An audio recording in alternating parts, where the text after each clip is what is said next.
torque converter seal replacement. I had the engine out because I'm rebuilding it, and so I want to replace the seal. So what I used was, I happen to have this odd tool, and that pry it under there and pop the thing out.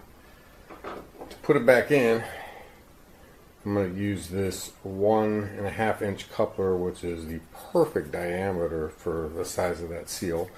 And then that way I can hammer on it and there's plenty of room. When you go to put the torque converter back in, there are 2 splines on the inside of the torque converter. They're not perfectly centered, they're floating. So you need to line up 1, 2, and then the third thing needs to line up are these tangs, and you'll twist it around there, and there's lots of things on the internet saying there'll be, 3 clunks.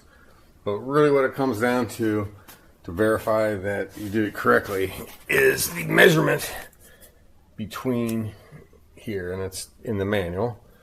This was 1/8 of an inch. You put a straight edge across the 2 surfaces of the transmission bell housing. And so that was 1/8 of an inch, and this was 9/16 of an inch. So you're going to twist it around there, and that's how you know. And the torque converter came out without any mess, which was really nice. So I'm going to hammer that seal in there and put the torque converter back in, and then check the clearance on it. That's it.